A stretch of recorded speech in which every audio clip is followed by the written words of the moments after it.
It was his last Sunday morning sermon. I'm sure that many of you have read that arresting little story from the pen of Washington Irving entitled Rip Van Winkle. The thing we usually remember about this story is that Rip Van Winkle slept for 20 years. But there is another point in that story that is almost always completely overlooked. It was a small sign on the inn in the little town, on the way up from which Rip went to the mountain for his long sleep. And when he went up, the sign had a picture of King George III of England. And when he came down years later, the sign had a picture of George Washington, the first president of the United States. When Rip looked at the picture of George Washington, he was amazed. He was completely lost because he didn't know who it was. This reveals, Martin says, this reveals to us that the most striking fact about the story of Rip Van Winkle is not merely that Rip slept for 20 years, but that he slept through a revolution.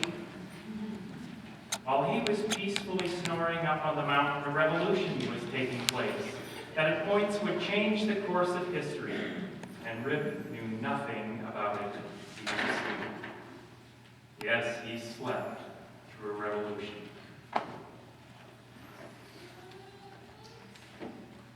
In December, I went home for a week with my mom, who was living in her new condo, a senior condo.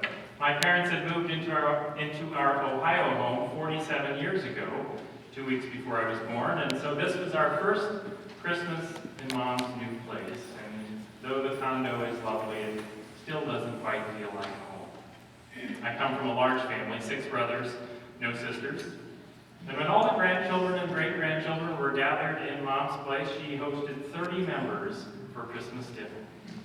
In truth, she was in her glory, a matriarch presiding over a gathering that you might describe as just a few hairs shy of all-out bedlam. One day the phone rang, and after a brief conversation, Mom ended the call. And she turned to me and said, "What do you do, David? I get so many calls from good organizations asking for money, and they're very persistent. Can't you at least give a little, they ask, perhaps $50? They call about cancer research and educating poor kids in other countries and helping the hungry. It's overwhelming," she said. They're all doing important work. No one questions that. But how much can one person do? In a recent Time magazine article, there's a description of a new charter school in Milwaukee for kids who just don't seem to fit into the mainstream public school. The article says that only about half of the school's 165-member student body identify as gay, lesbian, bisexual, or transgender, but nearly all of the students do identify as having been bullied or harassed at their previous schools. The author, in describing the school, says the hallways are filled with masculine girls and effeminate boys, punks, goths, runts, overweight, and the ultra nerds. That last category I recognize. The article posed one main question. Is a separate school really the best answer to this problem? On Friday afternoon, just 2 days ago, I went downtown to a public witness, calling for accountability from our sheriff. As you know, the feds recently charged his office with egregious civil rights violations against Latinos. And on my way home, I was waiting at the light rail, holding a sign that I had carried at the rally. The sign was pretty clear about my perspective on things. And I barely noticed this neatly dressed young white man standing near me on the platform until he began mumbling to himself. But I soon realized he wasn't actually mumbling to himself. His words were directed at me. "I hate people like you," he started softly. "You make me sick. You're a scum. I hate people like you." Dang, he had my attention. He continued with a torrent of colorful language directed at me. "I can't believe there are people like you, people who will go against their own race. You make me sick. First, I just stood there, searching for words. I didn't know how to respond. We do live in challenging times. Like my mom, perhaps we ask, what can I do? There are so many needs, it's overwhelming. Other times we may wonder, is this really the best solution for this problem?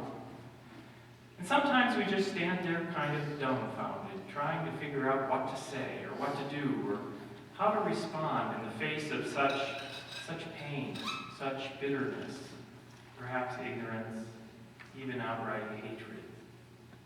We have our work cut out for us, friends. It's true that our world is rich with beauty and creativity, with generosity and compassion. Just look around this room. Together we bring a generous amount of compassion and wisdom, creativity to our world. But it also seems abundantly clear that the injustice and violence that we see is written right into the very DNA of our universe. And so today I want to make the case for what is perhaps self-evident to you, and that is if we are to be effective in our work for a more compassionate and just world, then we must be intentional about developing spiritual practices which ground this work. If we're to be effective in our work for justice, we must be intentional about developing spiritual practices. In his Passion Sunday sermon, MLK used a parable of sorts, the story of Rip Van Winkle. He used it kind of as a metaphor for what the African American community at the time was experiencing in those very difficult years. But then speaking to the majority, he says, too many people find themselves living amid a great period of social change, and yet they fail to develop the new attitudes, the new mental responses that the new situation before them demands. They end up sleeping through a revolution. If we're to be effective, we must be intentional. Now, I don't know exactly what MLK had in mind by sleeping, but I do know that in my own life, I'm tempted towards paralysis or cynicism in the face of so many things in our world. It's sitting on the couch watching the news, it's easy to just have that remote control and flip on to something else or to find a good book to read. It's pretty easy, it's too easy to slip quietly into the numb existence of self-interest, where pleasure in all of its many forms becomes an end in itself. Yes, I may ask, what can I do? There are so many needs, it's overwhelming, and then do little or nothing in response. I'm asking a good question, but simply asking good questions doesn't necessarily change a thing. I may say, is this really the best answer for this problem? That's a good question too, except that so often it's followed by a litany of reasons why the work that other people are doing on that problem over there is really kind of insufficient or off the beaten path. I've got better ideas about what they ought to do, and yet I have very little commitment on my part to engaging and helping to find a solution. It's a lot easier to tear down than to build up. And we end up without a single positive effect, just words. I may stand there, it's true, at times not knowing what to do or say, afraid, perhaps afraid of making a mistake, and in the end I may choose to say or do nothing, and nothing changes. Perfectionism, the desire to be right, pride, in fact, is my personal demon, resulting in times at saying or doing little or nothing. If we are to be effective in our work for a more compassionate and just world, we must be intentional in developing spiritual practices which ground our work. Otherwise, we may sleep through a revolution of someone else's making, where money and control are their values, rather than participating in a revolution that reflects our principles and our values of compassion and justice. We sleep through someone else's values rather than working to instill our own in the world. Thomas Merton, on the other hand, cautions against the other extreme, activism and overwork. A number of years ago, I was considering a pastoral position in Chicago, and so I called my good friends Matt and David, who have lived there for a long time, and asked them what they knew about this particular congregation. Oh yes, Matt said, we attended there for a couple of months. The congregation, it seemed natural. They had welcomed gay and lesbian people for a very long time. They're very progressive on matters of social justice. It seemed like a fit. But over time, we felt like there was something missing. They were on top of most every significant issue of the day, a committee or small group working on it, and you could march or write letters or serve soup almost 7 days a week, always something going on. But Matt said there was no there. There was no essence, no sense of something greater, nothing to ground all of this frenzied work. He said it was kind of hard to describe. They had trouble putting their finger on it at first. The congregation was doing all the right things, but we kept coming away feeling empty and unmoved. Merton says, to allow oneself to be carried away by a multitude of conflicting demands, to surrender to too many concerns, to commit oneself to too many projects, to want to help everyone, is to succumb to violence. More than that, it's cooperation in violence. The frenzy of the activist neutralizes their work for peace. It destroys their own inner capacity for peace. It destroys the fruitfulness of their work because it kills the inner wisdom, which makes their work fruitful. If we're to be effective, we must be intentional. Endless activism and overwork without a solid spiritual grounding can become strident and self-righteous even, perhaps even fundamentalist in nature. This is true across the political and religious spectrums. You may have heard the saying, you've never met a fundamentalist until you met a liberal fundamentalist. Someone with a rigid sense of what's right and wrong, and they are on the right path as far as I'm concerned, but with a really rigid sense of what's right and wrong in the world, and finally, in the end, come to think of it with you in particular. Not doing it quite right. So what are these spiritual practices that ground us and nurture us in our work for justice? There are many.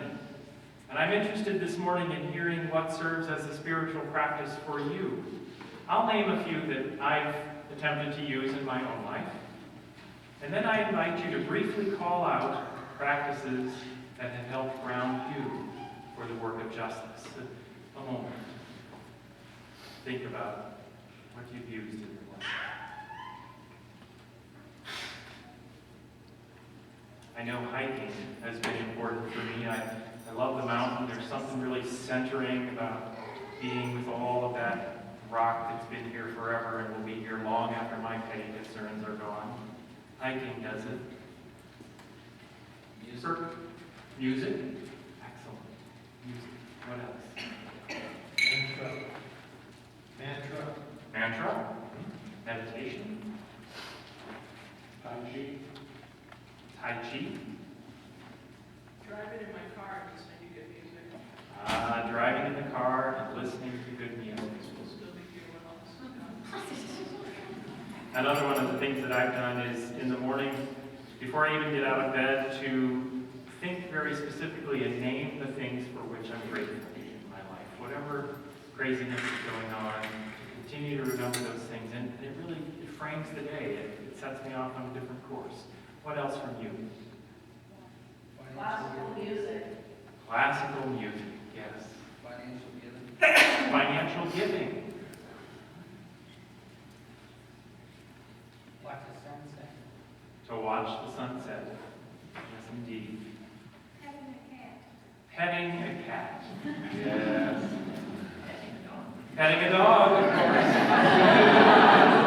Right here. Oh, Chris's dog. seeing something come to life. It kind of restores something in us, doesn't it? Watching the hummingbird. Watching a hummingbird. Isn't that amazing? Holding a baby. Holding a baby. Yes, indeed. You can't hold a baby without being moved in some way. Dancing in the rain. Dancing in the rain, Kristen.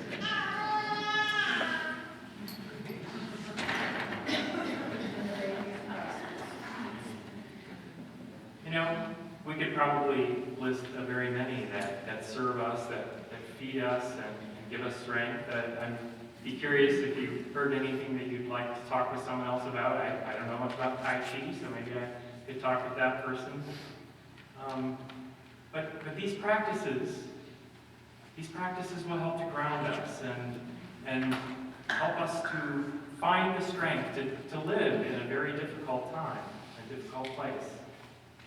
I contend that one of the most important spiritual practices, perhaps the most important spiritual practice, is gathering as a community week after week to share our lives with one another. Friends, the very nature of injustice is relational. By definition, injustice involves a community or several people, at least two, who are having difficulty living in right relation with one another. The very nature of justice is relational. And if we accept that as being true, then the very nature of justice is relational as well. We cannot learn how to live justly with one another by being in isolation.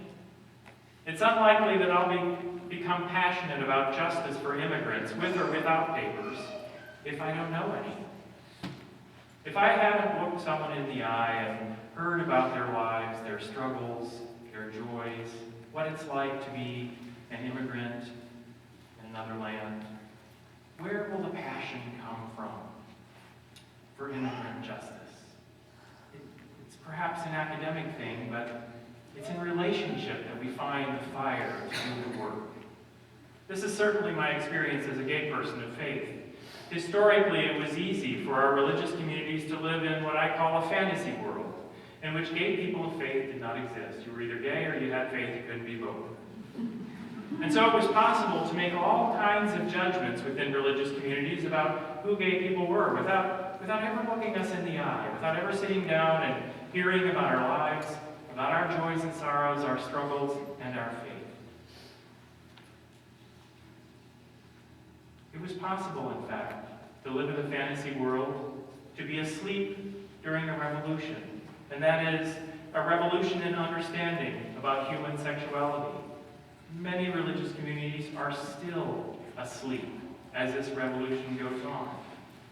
But because of relationships and hard work, that is changing. It has changed a great deal, for which we're incredibly grateful. One of the most important spiritual practices, as I said, is perhaps gathering as a community week after week to share our lives with one another. When we come together, we can see and call out of one another the gifts that we perhaps do not even fully recognize in ourselves. Other people can see things in you that you can't see in yourself, and the same is true for you looking at others. When we come together, we can once again recognize how much we have to learn from each other by listening to others' life experiences, perspectives, and hard-won wisdom. That's certainly been the case for me here just 18 months. I've met and heard from many people who are in some significantly different places, and I'm growing to treasure that experience because I realize my small space here, how much there is to learn. When we come together, we can fire one another's imagination and creativity, which is so desperately needed if we're to find new approaches to old problems.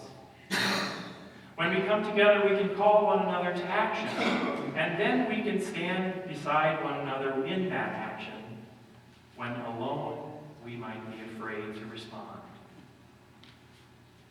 When we come together, we can grow in the capacity for generosity and grace in ways big and small. Our Our music director, Connie Yarmark, has a wonderful tagline at the end of each email that says, "When I am singing lyrics that don't ring true for my own personal beliefs, I take joy in knowing they may for the person standing next to me." Isn't that a grace-filled way to be a community? I sing these words that don't quite do it for me, but I'm filled with joy that it does for some other folks in our community. That's a way of being together in a community. We need more of that in our world. And the only way to learn that is to actually be together. You know, the young man on the train platform, I stood there for a while. I didn't know quite what to say. Then they kind of bumbled around and finally said, "You know, life is too short for such hatred. We're really all the same. Life is too short." He was having nothing of it, and so I just let it go. But, you know, it makes me wonder, as I become more and more involved in the life of the community and learn more from you, how else I might have responded by listening to what you have done in a situation such as that. We learn so much from each other. To be effective, we must be intentional. And friends, here we aspire to being effective. Our world cries out for us to live to our highest aspirations. The poor, the hungry, the disenfranchised, they cry out for the effective work of justice. They long for the opportunity for a better life.